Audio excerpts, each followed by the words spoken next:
Most teams have their bona fide superstars steering the ship, players that not only are game changers, but natural faces of the franchise. But sometimes, due to various circumstances, even amazingly talented players such as these on this list can simply be on bad teams. In this video, I'm going to go over a select few players that have either been for a short time, or one in particular, an eternity, trapped in unfortunate and terrible circumstances. And with that, here are 4 NHL superstars that desperately need freedom.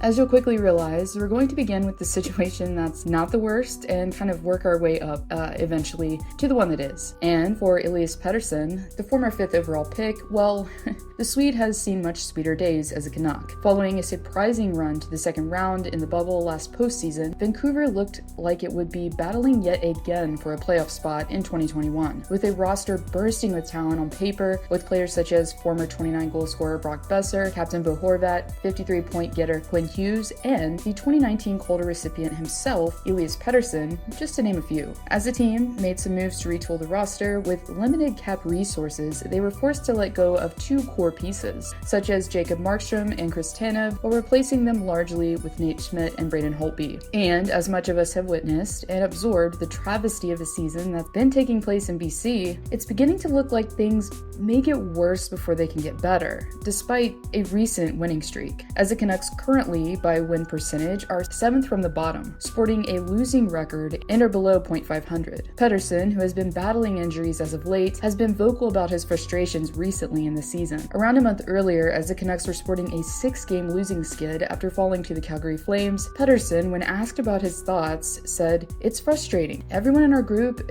everyone in the locker room just wants to win a game and get back at it because we know what we're capable of. But like I said, it's not going our way right now," he says. Despite, as he mentioned, having the capabilities on paper, the Canucks halfway through the season are most likely going to miss making a postseason entry and are crippling cap-wise with 0 space, while paying players such as Jay Beagle $3 million a season, who has 5 points in 30 games played. And that's not even touching on the albatross that is the Louis Eriksson deal.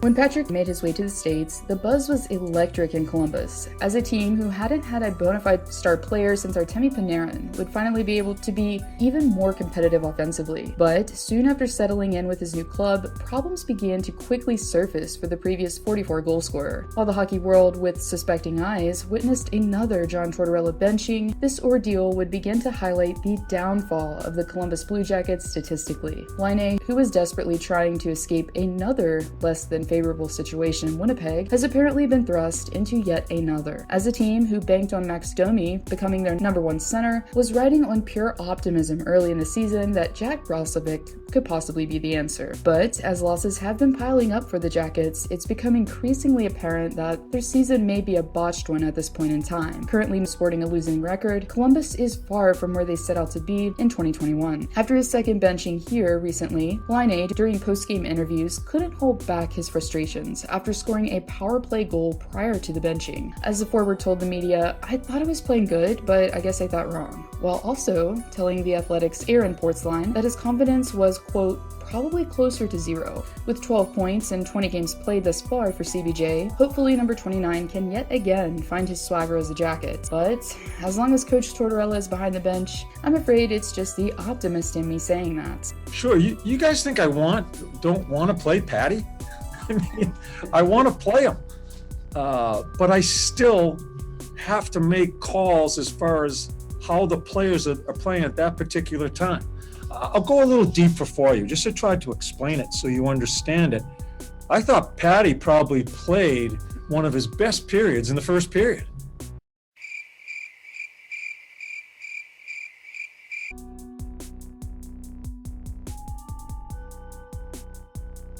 After being drafted by Anaheim in 2011, John Gibson unknowingly would be spending his next decade representing an organization that would come to disappoint him. As a goaltender for season upon season has been the Ducks' best player, the savior that is consistently winning his team games just by being so elite. But unfortunately, for the netminder who is currently 27 years of age, the overall state of his team hasn't been a good one for the past few seasons. Currently last in their division, the Anaheim Ducks are looking to miss the playoffs yet again for the 3rd consecutive time. And for the first time since potentially ever in his NHL career, the goaltender has a below .900 save percentage, something that has been weighing on him visibly. As a netminder who is usually quite stoic, couldn't hold back his frustrations any longer against the recent 5-1 blowout against the Los Angeles Kings, as his own teammate put the puck behind him. Gibby had every right tonight to feel hung out, said head coach Dallas Eakins post-game. The Ducks have yet to win 3 consecutive games since the beginning of last season. Currently on a 3-game losing skid,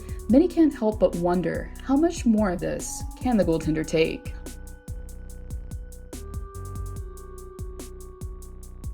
Well, if you thought I was going to leave the NHL poster child for being held in captivity out of this video, you thought wrong, as it's been nothing but pain and misery for what will soon be Jack Eichel's 6th consecutive season with the Sabres. The captain, since arriving in Buffalo in 2015, was the sole player that was expected to aid the Sabres in turning things around. But unfortunately, despite being the brightest spot on a struggling team for several years, Eichel hasn't been able to hold back his frustrations. From slamming bench doors to breaking sticks, number 9 has garnered much, if not all, the hockey world's sympathies. Despite not making headlines yet this season for voicing his frustrations, Eichel, after feeling the disappointment for the 5th time as a Sabre of missing the postseason, didn't hold back while saying, "I'm fed up with the losing. I'm fed up and I'm frustrated. I'm a competitor. I want to win every game. When I go out onto the ice, I want to win the Stanley Cup every time I start a season," he says. Currently last place in the league, the team is not only feeling their fan base's glaring eyes, but now the entire hockey communities, which goes to show that even with star talent in the lineup, without proper coaching and ownership, it's still very difficult to succeed. Hopefully for Eichel's well-being and mental sanity, somehow,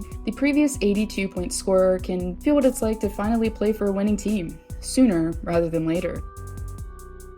Every loss sucked. I mean, there were times, and as I said to Kyle, I'm not a coach, but I did see on one goal guys just stop skating. I mean, is that almost inexcusable? Yeah, for sure. Effort's inexcusable. Is accountability an issue at this point? I don't know. We gotta all be accountable. We gotta hold each other accountable. It's critical mistakes that we just make every night.